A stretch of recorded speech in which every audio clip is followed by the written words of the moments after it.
Welcome back to As It Turned Out, hosted by your favorite CU junior, Panonica Z. Maruna. This is the podcast about the messy, beautiful process of figuring it out as we go. We're not here for perfect paths. We're here for the moments of doubt, the big pivots, and the quiet wins that don't make it into our LinkedIns. We're talking about what it actually looks like to grow, adapt, and make our own way, one unexpected move at a time. Let's get into it. Today, I'm sitting down with Arnold Strong, a leader whose path has been anything but linear. From growing up and modeling in California to serving an extensive career in the military and even earning his favorite nickname, Colonel Strong, from Barack Obama, his journey is definitely not ordinary. In this extended episode, we will get into the personal stories, defining moments, and experiences that shaped one of the most interesting people I've ever had the chance to talk to. Because as it turns out, you find the good when you choose to look for it, and that's exactly what Arnold is all about. So let's dive into his story and see how things actually turned out. Can you take me back to the very beginning? What did your life look like growing up, and who did you think you were going to become when you were grown up? Ooh, wow, yeah. So I grew up in Southern California, outside of LAX, and I'm very connected to LAX in a weird way. I feel very much at home at Los Angeles International because my dad was an airline guy. He started off as a wrench turning mechanic and ended up being like the director of the entire fleet of Western Airlines for maintenance, all without a degree. He's an old school mechanic, like an Air Force NCO on the weekends and the National Guard and Reserve, and then like that. And my mom, they were both from rural Pennsylvania. And he went away to the Air Force. And my mom, when she graduated high school, her uncle had brought her into, told my parents, look, Carol's not meant to be a chicken farmer like you. She needs to go to the city. She went to Manhattan at 19 and was an account exec for Eddie Rickenbacker, the founder of the first airline, Eastern Airlines. She worked directly for him in 30 Rockefeller Plaza in Manhattan as a 19-year-old kid. Wow. And she followed my dad out here to LA, and I grew up right around Los Angeles International. And like when I was in junior high, I thought that I wanted to be like a fighter pilot because my dad was a pilot, and that was cool. And not an airline pilot, but he was like a private pilot. I grew up in his Cessna and all that. But I wrote on airlines all the time for free because I had a pass. My dad worked for the airlines, and so I grew up flying a lot. And then, like in high school, I was the president of the art club. I was doing some modeling. I was a surfer. I was a total LA kid. And then in 83, when I was going into my senior junior year, there was the bombing of the Marine barracks in Beirut. And then right after that, Rangers jumped into Grenada. And I thought, man, Airborne Ranger, that's cool. And I started to read about that. And I thought, I want to be an Airborne Ranger. And I wasn't the best student in high school. I was like a C plus, B minus student. I didn't get into UCLA, I didn't get into Cal State Long Beach, and everyone that didn't knows to went to El Camino Community College, sort of like PCC. Yeah. And I thought there's got to be something else. And I had this pitch from New Mexico Military Institute. So I went to a military junior college in Roswell, New Mexico, like where the alien crash site took place. And I went and got my commission in 2 years, got my associates. That enabled me to transfer into UCLA. And I was an English major at UCLA. And my whole focus was getting my college degree and then going on and having an Army career. And I commissioned infantry, which they say the easiest way to describe that is all branches of the military support the Army and all branches of the Army support the infantry, because the infantry is the boots on the ground with a rifle in their hands, winning wars. Yeah. And so I did that. And then about 10 years into my career, total service, the Army does this thing where they look at and give you a functional area. So they're like, hey, you've got a UCLA English degree. You do good word for the Army. Go speak. And I honestly, Panonica, it was like the best thing that ever happened to me professionally, because I think I was a good infantry officer, but I was without any hubris. I was a superior public affairs officer. And like in that first, I was in my late 20s, and in my first tour of duty, I won like producer of the year, all Department of Defense. I was like the #1 video producer in the entire DoD. I was the top newspaper editor in the entire Army. I was a top 3 photojournalist all Army. So I was like, oh, I'm a storyteller. That's what I'm supposed to do. And then I got out of the Army. The drawdown of the 90s was like, okay, maybe I should do something else. And Margaret, my first wife, had really wanted to live in Portland. And so we moved to Portland, and I started working at a public relations firm. And then a friend of mine that I met through that, named Augie Garrett, he had this thing called the pint.org. We all were, and that's how I first met your dad. We're like people interacting and networking together, pint.org. And we were getting creatives with business leaders and executives, with design people. The web was new. And so I sort of continued that for a few years. And then 9/11 happened, and I was like, what am I doing out? And I got back in, initially the Oregon National Guard, there full-time for 6, I was their full-time communications director, public affairs officer. Went to Afghanistan, went to Iraq, went to Katrina, went to Iraq, went to Afghanistan. So like, and I was able to transition to the reserve when I made lieutenant colonel. I came back to LA, having had that startup experience, which was really fun. I had an Army startup, like I had a fat budget, I had all the equipment, I had no people, I had to recruit everybody. And what's crazy is that I had this amazing, the story became my unit. And of course, I tell everyone, public affairs guidance, do not make yourself the story. Tell the story, but don't make yourself the story. Well, my unit became the story because my unit, I'm this waspy white guy, 6'3", blonde hair, blue eyes, kid in LA.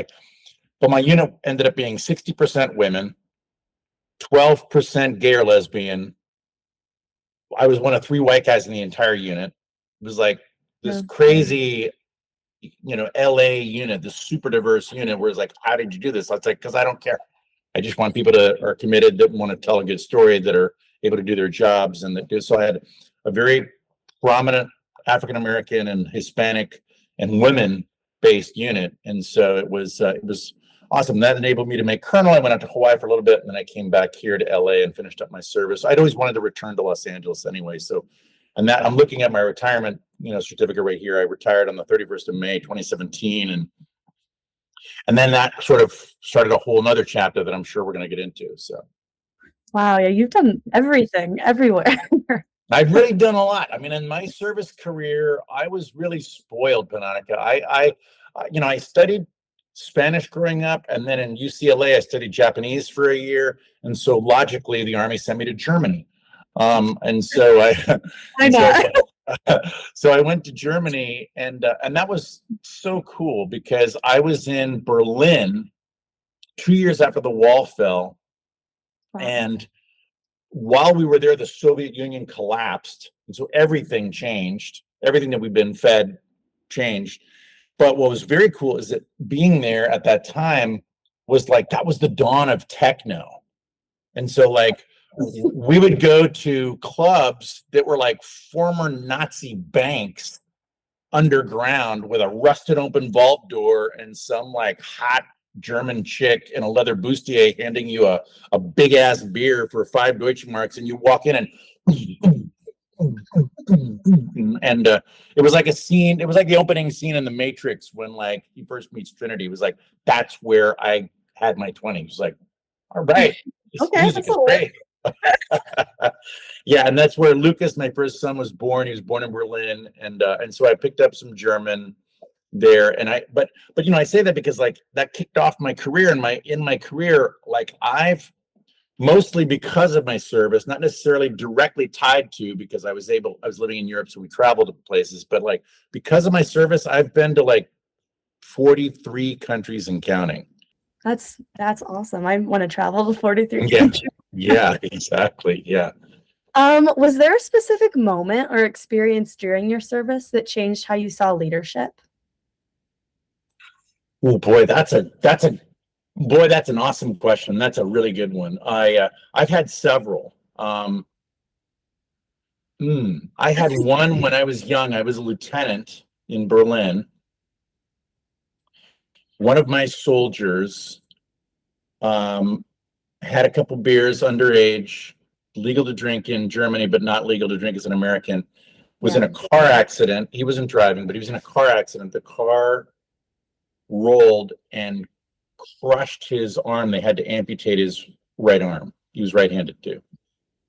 And on a Monday morning, our company commander brought us all in and stood us all at attention and lectured us about what an embarrassment this soldier was and how he was such a letdown to the standards he was trying to make in this army. And like the unit was going berserk with how, I mean, this guy just lost his arm.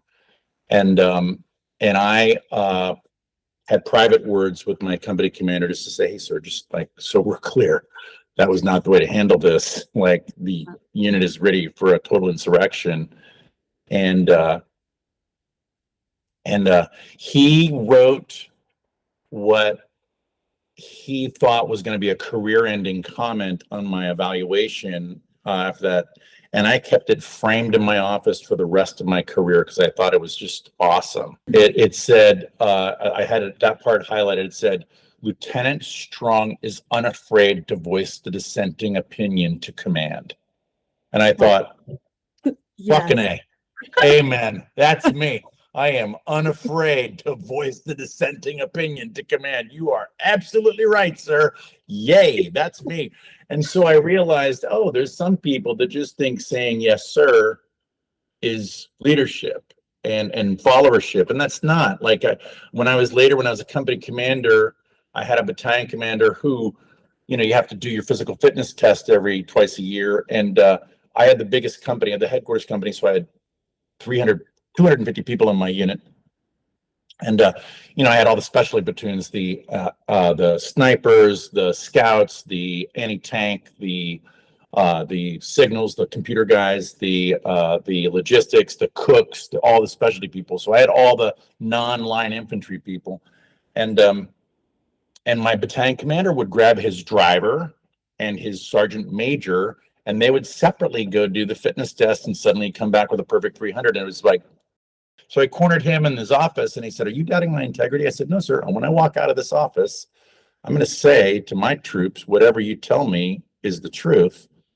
But I'm telling you, leader to leader, you're my superior officer, but you're in my company. You're one of my stats.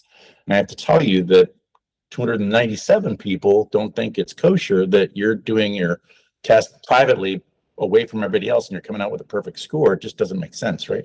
So I think, those are small things, but like big things, like from my own experience, I remember when we were in Iraq, I joined a unit that had been in combat already for like 13, 14 months, and they were very hardened soldiers. And we showed up at this place, and we were using it as a range to zero and train weapons. And there's always dunnage. There's always like shell casings that you just leave. Well, that's brass, and that brass can be turned into resources to poor, starving people. And these kids came out, and they were picking up and not stealing, but they were collecting all the brass. And one of the sergeants literally grabbed these guys at gunpoint. We're all like teens, and detain them like they were, terrorists. And I showed up and I'm like, whoa, whoa, whoa, whoa, whoa. Hey, this ain't the way. And they're like, sir, you just got here. I'm like, right, but I'm the fucking ranking guy. And I'm telling you, we're not doing this. Like, period. These kids were literally pissing themselves. They were like terrified because, we look like Terminator. We got like protective eyewear. We got helmets. We got neck guards. We got America. Exactly. We look like America, like we're literally, RoboCop. And that was just an example of, 15, 18 years later, that non-commissioned officer, he said to me here, he came down to Southern California. He's a big RV guy now. And he said, hey, sir, this will sound stupid, but in February of 2005, you sort of did the right thing. I was ready to kill those kids. And you sort of dialed me back. And I'm like, thanks. I know that I did, but thanks. So I don't know. Leadership, I guess those are really weird specifics, but I will tell you that the military definition of leadership is the process through which a a leader influences others to accomplish the mission. And so it's a very generic way, but I think that the motto of the infantry, I told you, all branches of the military support the Army, all branches of the Army support the infantry. The motto of the infantry is follow me. And today, as crazy as it sounds, today is Medal of Honor Day, and I met several Medal of Honor recipients, but one of them that was an absolute badass, Lewis Millett. When he was a captain, he led the last bayonet charge in American history, where it's like you're all out of ammunition, fixed bayonets, and they run up a hill, 100 guys, and they like destroyed a Chinese regiment. Killed 100 bad guys, lost like 9 of his own men, but still with nothing but knives in the end of sticks, basically. Yeah. But so like follow me really is the motto of the infantry. And it's like, I think that leadership comes from, hey, not telling people what to do, but like showing them by your example, hey, this is what we should do. Watch what I'm doing. And so that's my perspective, at least. I mean, it's the little moments that make leadership, isn't it? It's not the gestures, it's the little ways you affect people. Here's the best lesson ever that I realized. I had, it's very personal. Also, when I was a company commander, I was in Sinai, Egypt. I was a peacekeeper on the Red Sea between Israel and Egypt, part of the peace accord that Menachem Begin and Anwar Sadat signed under Carter. And one of my soldiers, he was from Southern California too. He was from Compton. I grew up in Inglewood, which is a very black part of LA, but he was a local kid. He was like my guy. He had a full scholarship to UNLV for basketball, did drugs, and was removed from the program, was given the Army as an option to keep him going to prison, and he ended up being one of my soldiers, one of my specialty soldiers, one of my scouts. He got into a fight, I think 100% justifiably, but he got busted in rank by my battalion commander despite my advocacy. And then his grandmother, who had raised him, was dying. And we had our last month of this mission. Like, it was a 6-month mission. And the battalion commander, another stickler, was like, no, he's not getting emergency leave. This is his grandmother, not his. I said, no, but it's his grandmother that raised him. Doesn't have a mom and dad, sir. He's already, his morale's in the toilet. He's lost 2 ranks. He's not like, anyway. So then I'm in my office. One of the best sergeants I ever had in my life, Jim Miller, comes running in and says, hey, sir, heard's got a gun in his mouth and he's, up in the tower. And I'm like, oh my God. He's in the tower and he's got his rifle in his mouth, finger on the trigger. And he's like, I just want to see my grandma. I just want to say goodbye. And this ain't fair. It's like I'm nobody, blah, blah, blah. And I just said to him, I started a conversation with him. I'm like, Herd, you're like my brother. You're like my California boy. Like, we're both California kids from Compton and Inglewood. Like, if you really need to pull that trigger, I just want you to take it out of your mouth and point it at me and shoot me. And that'll make it easier because I'm not going to watch you kill yourself. You're like my little brother here. And of course, that was also a distraction because Sergeant Zucker, his squad leader, was climbing silently up the tower to get to him. And he said, pulled his mouth, started crying, and said, sir, I'm not going to shoot you. You're like the best commander I've ever had. And then Zucker grabbed him and we were able to save him. And he was able to, he missed his grandma's death, but he was able to, get home early. But it's just leadership. It's just like, hey, and so I say that because, then later that night I went back to it. I was sitting in my office doing work and Sergeant Miller says, hey, sir, I just want to let you know that was like, he said, permission to enter? I said, yeah. He said, hey, sir, I just want to let you know that was like the stupidest shit I've ever seen a company commander do in my life. And that was also like the most awesome thing I've ever seen a company commander do in my life.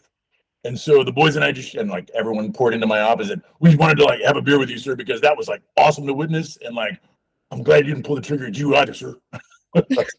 And so, yeah, that was one of my moments that I realized, okay, I'm the boys get me, I get them.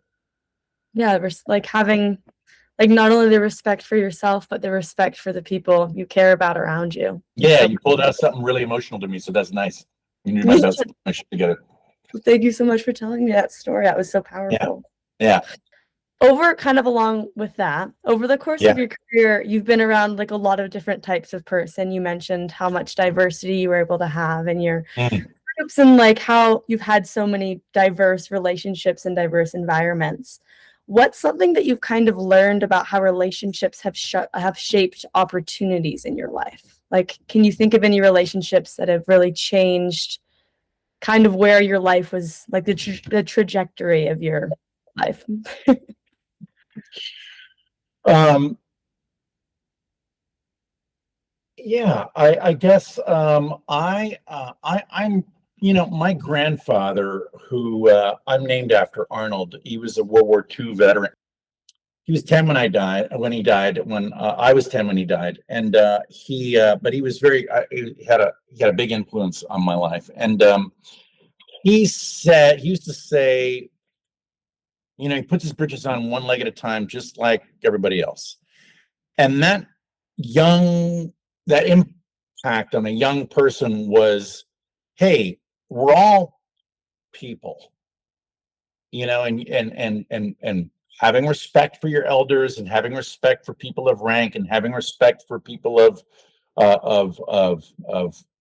position is important. But at the end, we're all like just people. And like surrounding me here on the wall is like, picture of me with then senator about to become president in a couple months, Obama, and like a picture of me with then attorney general about to become senator, then later vice president Kamala Harris, and me with former head of the Black Caucus, now still Los Angeles mayor Karen Bass, and me with my congressman Robert Garcia. I just treat people like people. I Yeah. treat them respectfully, but like I don't think I like to go with an attitude of, and I mean this very sincerely, I don't think that I'm better than anybody, but I sure as hell am not lower than anybody. I'm not lesser than anybody.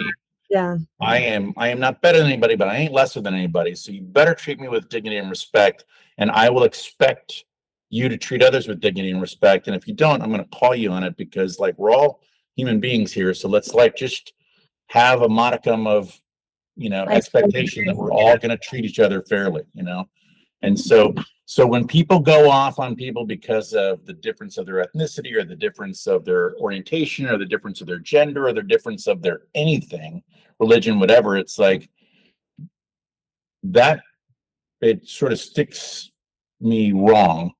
And I just, because I, like I said, I don't mean that as a boast. I've traveled to over 40 countries in my life, and I've seen that we're all human beings. be treated with dignity and like it's humanity at the end of the day. We're Yeah, all in right. this together. It's one earth. Yeah, exactly. It's one earth. And like, I firmly believe that. I mean, I'm a big, I did a recent podcast interview where I talked about, I closed up with like how I'm sort of a sci-fi nerd. And I really do think that we're at this sort of split right now between like going into a Philip K. Dick universe, and he's the one that wrote Do Androids Dream of Electric Sheep, which became Blade Runner, which is like Earth is in total environmental collapse. Technology is our enemy. We're just looking at bleak survival, and there is no hope. Or a Gene Roddenberry universe, Gene Roddenberry, who created Star Trek, where like, hey, ethnicity is a fiction, wealth is a fiction. We all have what we need. We can take care of this beautiful pale blue dot and preserve our perfect planet while becoming intergalactic citizens, because we're all like one human race. And so I really hope that more people can find truth in that latter version. Thinking about all those connections that you've made, transitioning out of the service and into your more social media career. Can you tell me a little bit about that and kind of how that transition was and what projects you started? Yeah, so having gotten out in 2000 initially, and then immediately, that was the dawn of the internet. I met your dad. I met like a bunch of people that were in this new thing called web design, and like the World Wide Web. We didn't even call it the internet. It's like the World Wide Web. Um, and I was working around technology companies for 2.5 years before I returned back in, and working around startup culture, and that was very cool. And then I was able to leverage that into throughout my career. I started to get into finance when I got back from Iraq. I briefly worked I became part of the executive committee of a publicly traded company In 2005, I was recruited by the CEO. I became special assistant to the president of the largest ATM company, like literally the people that you pay $4 to when you're not around your own bank. Um, not necessarily the best experience, but I learned a lot about publicly traded companies and enterprise level leadership and how, flawed sometimes those things can be. But that was also technology, because it was about money. On digitized money is what it was ultimately an introduction to. And then so I was very fortunate. Again, relationships. Again, Portland. I met a guy when he was a teen who, a little shy of a decade later, he was a prodigy genius. He had told me for my last like 9 months of my Army career, look, I don't want you to do anything else but work for me. And so there's, my certificate of retirement's right there from May, the 31st day of May 2017. The very next day, 1 June, the very next day, I had no transition time. I retired from the Army on one day. The next day, I was the communications director for an artificial intelligence machine learning company, venture backed. And then immediately thereafter, I co-founded a blockchain, and was speaking at the United Nations Blockchain for Impact Summit, the first at the United Nations in New York. It's where I proposed to my wife. And yeah, and and then I worked for an emerging technologies company in resonance, in sound and vibration, and how like literally light, sound, and vibration really are sort of, frequency really is a healer. And so I've been sort of fascinated with technology and emerging tech. And then the founder of my company, my chairman, my big brother, he's Bahamian. He's a former member of parliament, a former minister of the nation of the Bahamas. He asked me to be the CEO of our holding company, and that has been an interesting ride. And we're getting ready to migrate. My wife and I, we're going to keep this condo here in Southern California, but our principal residence is going to be in the Bahamas, in Nassau, within like 2 months. And so like we're sort of getting ready to move there, because I think that there really is about to be a massive change in everything, but in how capital is managed on a global level. I think that, the increasing digitization of everything is real. And we see that. I mean, I just attended the Abundance 360 Summit, where my wife works at Terranea. Peter Diamandis, the guy that created the X Prize, he runs Abundance 360. And it's all literally like all the books that I've got here are just like nonstop, stuff about artificial intelligence and the digitization of everything. How one example they gave is how like surgery is going to be very different very soon, where we as human beings are going to have, oh, you've got a cancer in your liver, within the next 5 to 10 years max. People say 3 to 5, but I'm speaking more like 5 to 10, because I just want to see the proof in the pudding.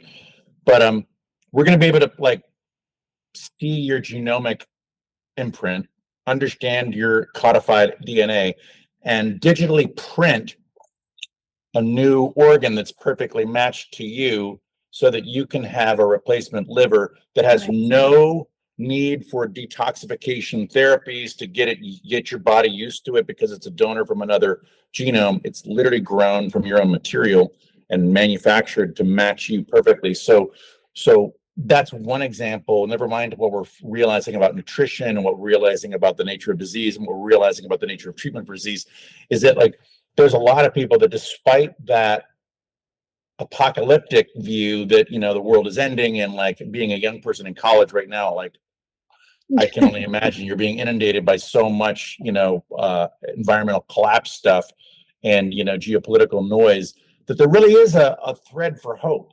And there really is like a way to look at, man, one of the themes of that conference was, what would you do with another 30 years of healthy life?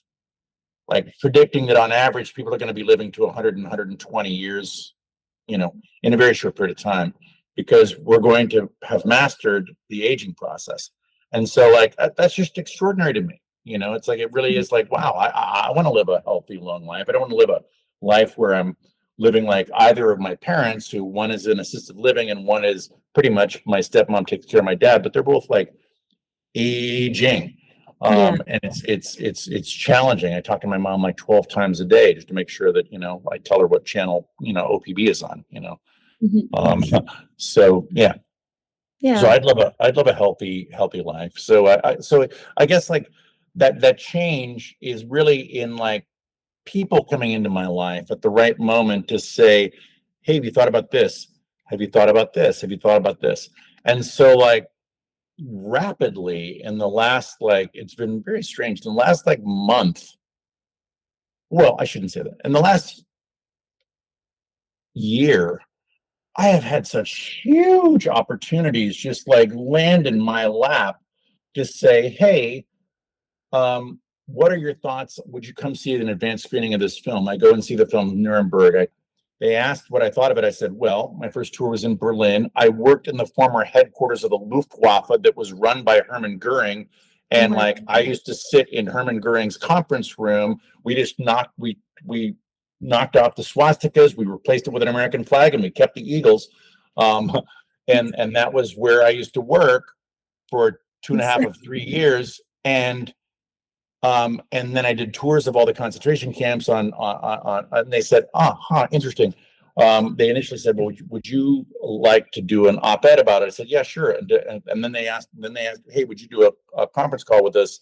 And I get on and it's a Google Meet like this, except there's 9 people and the bottom 5 are all black. I don't know. It just says Sony Pictures Classics.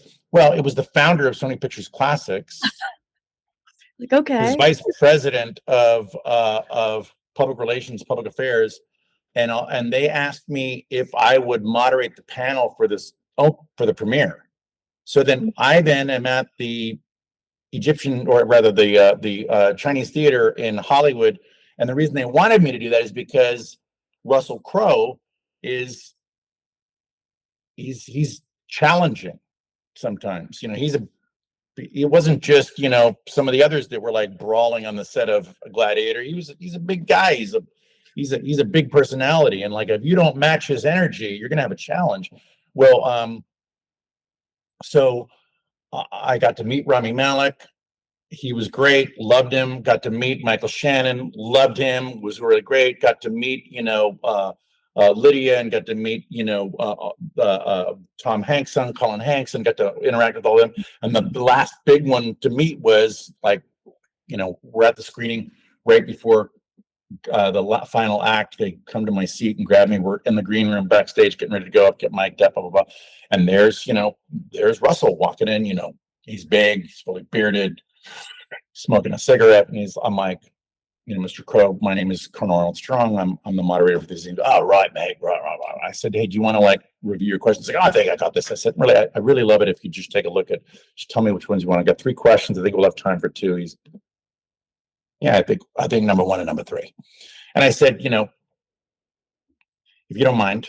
He said, yeah, sure. I said, if you got a minute. I said, from Bud White, which was his role in LA Confidential, I said, from Bud White to Maximus to Captain Jack Aubrey to now Zeus and Goering, you've got a 3.5-decade career of playing hyper masculine roles that have influenced thousands of men in their individual choices and behavior. As an example, the guy that motivated me to go back to Ranger School after I failed the first time when we were captains together and I succeeded, he then later took command of the battalion that went to Afghanistan that ended up getting more medals of honor, more silver stars, more Purple Hearts, more Bronze Stars for valor than any unit in the history of any campaign. When he took command, he changed his battalion's motto to "What we do in life echoes in eternity." That was because of you. When my 2 sons were studying and choosing to study a classical instrument, they ended up studying cello and violin. And that was because of you. And when I'm one of thousands of men who have like realized this guy, is like what I want to be like when I grow up. And so I just want to let you know that I'm just honored to share space with you. I can't wait to run this panel, but it's a huge privilege to to just have time with you, sir. And he was like, right, mate, we're gonna have a fucking great night, Colonel. And so there I was, interviewing, in front of like 1,600 people. That just happened. It just landed in my lap because of just like treating people like people, Yeah. and like when I met Obama, it's the same thing. And I just like, hey, I said, he was the first guy that ever called me Colonel Strong. I said, Senator, my name is Major Arnold Strong. I'm promoted to the grade Lieutenant Colonel. I'm a veteran of Iraq and Afghanistan, the response to Katrina. When you become president of this army colonel position on your staff, and I'm that guy. He said, slow down, man. Did you say you're going to be Colonel Strong? That's the coolest damn army name I've ever heard. You sound like Spider-Man. And I was like, so like, I was like, man, this guy. And so like, yeah, just treat people with like people. And that's how doors open up to you, because they realize, oh, this person's meeting my energy. They're respectful, but they're not, overzealous. They're not like, difficult. They're not thinking that they're, like I said before, they're not thinking that they're better than me. They're just thinking that they're not lesser than me. And so Yeah. I think that that's a real general thing to, just to know you're not lesser than anybody. You don't have to be better than anybody, but you don't have to be lesser than anybody. Yeah, that's really great advice, especially for college students. I know it's stressful for us, like, looking into Yeah. the huge world and being like, "Wait, how am I supposed to fit in into that?"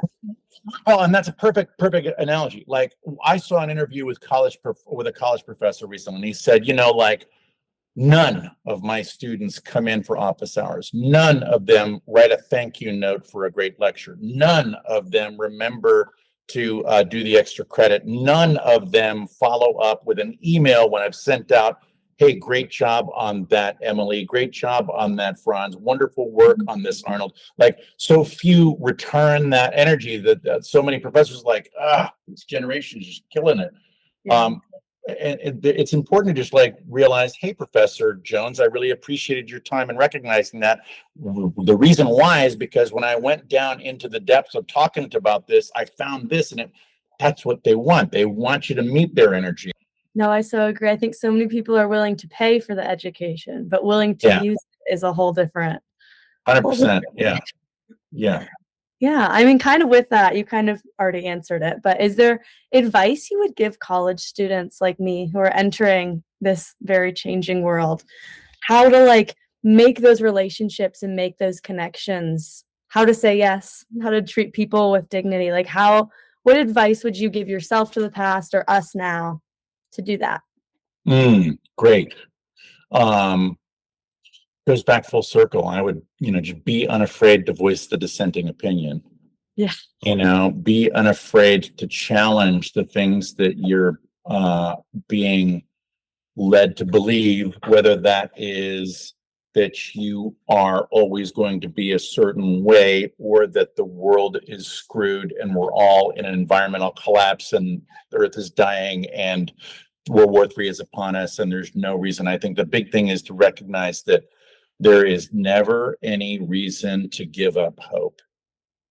Like, always hold on to hope, always hold on to the fact that you can be that, not to sound too euphemistic, but, be the change you want to see in the world is one of my favorite mantras. Like, it really is like, be unafraid to voice the truth, be your truth, what's true to you, be unafraid to speak that, to offer that, to be the person that you want to be most like. Whether that is what society wants you to do, or your parents want you to do, or your professors want you to be, or whatever, just like be the person that you know that you want to be. Um, and just say yes to opportunities, because like you get so many, and so many people are afraid. They're just afraid of stepping out of their comfort zone. They're afraid of being seen in the wrong way. They're afraid of being seen for who they are. They're so many people are afraid. And just to be unafraid is important. It's a big deal to just say, but that doesn't bother me. Like, I mean, I've got a lot of my, I got it as a colonel. A lot of my peers that are still in, they're all 2, 3, and 4-star generals, like the highest ranking there is, and they're still just my friends, still my peers. And I got out when I wanted to get out. It was right for me to do that. It was the right. I wanted to be. Once I got back in and I realized it was possible for me to make colonel, I got as a captain. You know, I didn't think I was going to stay in this long, but you know, it's like I was very happy with that. But I'm just very confident and happy with who I am and how I am. I tell my wife, when I came back to LA, I was like 30 pounds heavier. I was on a bunch of prescriptive meds. I was not in a good way. I was going through a very long divorce. I was very unhappy. And I was just had 2 years left of service. I put an offer on this place. A friend let me live in their on their boat in Marina del Rey, very close to where I grew up, instead of paying money for a hotel. And that was very close to where I grew up, where I used to drive my high school sweetheart to school. She was a classmate of my sister's, and we got in trouble when I was a senior in high school, and she was a freshman, and forbidden to ever see each other again. I carried her photo with me for 4 years. She saw this random picture on Facebook of a sunset in Marina del Rey. I was like, Arnold Strong, you in Marina del Rey? I haven't seen you in 30 years. You want to get brunch? She was like, it's been 31 this month. And that's my wife. You know, she came back into my life 31 years later, and all that. But like, That's beautiful. yeah, it really is. Like, we literally are storybook land. It's sort of crazy. Yeah. But she's navigated her own challenges through life and navigated an awful lot of like bad guys. And so she's navigated her own stuff and found good in herself. And I tell her, I love you how you are for who you are. You know, Yeah. I love you the way you are. I don't want you to be anything else. I just want you to be you. And that's a different thing for her. And like, and she offers me the same in reciprocity. Like, she accepts me for all my, you know, like I say, warts and all, you know, battle scars and all. You know, artificial knee and all. So I think it's important just to meet people where they're at and to be unafraid to accept them as they are for who they are, rather than have and up level them. You know, uh, this will sound quaint, but it really is. It's my life philosophy. My life philosophy. When I was a battalion commander here in LA from like 2011 to 2014, I was concurrently the master resilience trainer for the Army Reserve. They sent me to University of Pennsylvania School of Positive Psychology. You cannot get a cooler name than that for a college. Right. For 2 weeks, and I got a certificate as a master resilience trainer, and I trained 20,000 citizen soldiers, full-time soldiers, family members, DA civilians, etc., in these principles of resilience. One of the lines is, hunt the good stuff because the bad stuff's going to find you, or like, all these principles of resilience. And I sort of modified that towards, the more good there is, the more good there is. You know, if you find, like, if you're one of my employees and you know that you totally blew a presentation and you're going back to your cube and saying, I hate this, like I totally blew that, and I was in front of a board of directors and they all think I'm stupid and blah, blah, blah. And I come to you and I say, man, that sure went bad. You're going to think worse. But if you say, hey, I got to tell you, those slides were extraordinary. They were so informative. I think that maybe if you'd taken the time to just synthesize that instead of like repeat the slides, it probably would have been more effectively received. You're hunting the good in what that person did. You're finding what they did right. And when you find what somebody did right instead of what they did wrong, because they already know what they did wrong. Yeah. You know, but like, if you the more good there is, the more good there is. That up levels the relationship, makes them think, oh, this boss really cares about me. I love my job because my boss gives a shit about me and wants me to get better and knows that I'm not a fuck up. I just fucked up. And so that, I think that's really a real basic mantra of just like, hey, find what's right in people around you, in your classroom, in your small groups, you're in business school. Find those business partners, find those people that like have a great idea along with you, because they're the next 10 years, everything is going to change and it's going to get a lot faster. Like, AI is real. It is literally I saw a comparison, like what happened in the industrial age. Yeah. Imagine what took place over the 50, 70 years of that happening in the next like 2.5 to 5.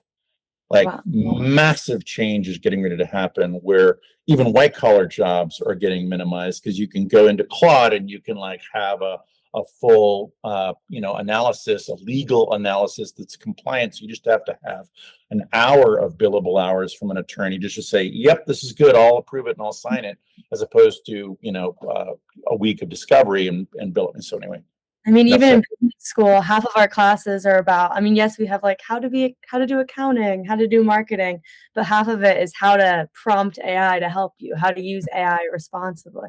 I just, Good, it's like, good. but I'll wrap it up with my final question I always Yeah. ask.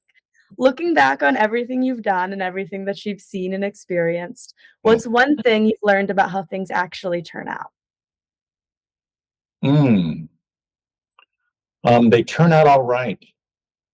you know, they turn out all right. Like, I think if you proceed with a resilient focus towards, I'm going to be okay, um, you'll be happier, you'll find greater success, and you'll find more good in others than if you think you're going to fail and you think that it's going to suck and you think you're going to be let down. If you condition yourself towards joy and success and happiness, it really is, mindset is real. Yeah. And if you feel, there's an old proverb: if you think something is going to succeed or you think it's going to fail, you are correct. Mhm. And so, you know, I think it's easier to hunt the good stuff and easier to find that you're okay, because, like, man, there were plenty of times in my life, Pananica, that I did not feel enough, that I felt like lesser than, that I felt um, dissatisfied with where I was, and uh, and my relationships, and whether that be with my spouse or with my children or with my friends or with my business partners or whatever. Um, and none of that served me. It just made for a miserable period of my life. And Yeah. so, like, I constantly am focused on the good, not in a crazy way, but because I do recognize that there is a trait. I read an awesome essay by a superhero military veteran, Sergeant Major Vining, one of the founding fathers of Delta, who, like, he says, toxic positivity is a thing. Like, you can be so focused on the good and so focused on the positive that it's like your family is like, but dad, what?